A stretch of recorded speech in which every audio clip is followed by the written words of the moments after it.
ये हमने सैर क्यों करवाई है। कुछ चीज़ें होती हैं जो बिल्कुल आयां होती हैं, वाज़े होती हैं, और कुछ चीज़ें होती हैं जो इशारतन साबित हो रही होती हैं।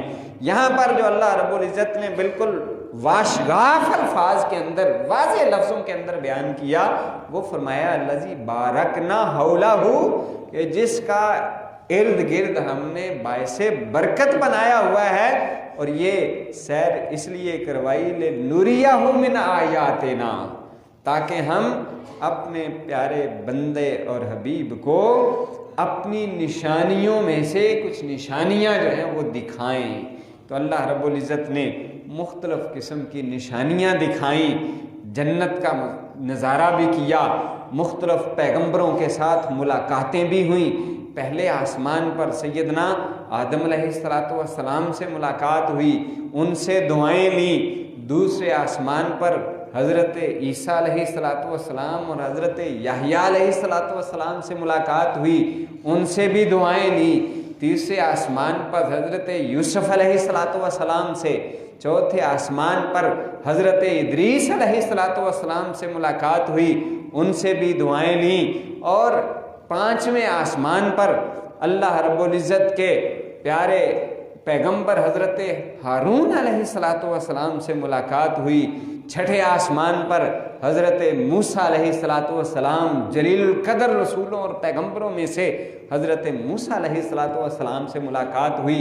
सातवें आसमान पर हज़रत इब्राहीम अलैहिस्सलातु वस्सलाम जो जद्दुल अंबिया हैं, उनसे मुलाकात हुई। और फिर वो सारी मुलाकातें करने के बाद सिदरतुल मुंतहा के मुकाम पर पहुँचे, जिसका जिक्र कुरान ने भी किया, इज़ यग़शा सिदरता मा यग़शा। फिर अल्लाह रब्बुल इज़्ज़त ने आपको हज़रत मूसा अलैहिस्सलातु वस्सलाम के साथ जो कब्र के अंदर जो नमाज अदा कर रहे थे उसका भी जिक्र किया गया, जो मुस्तनद अहादीस के अंदर मौजूद है। फिर अल्लाह रब्बुल इज़्ज़त ने ऐसी निशानियां भी दिखाई।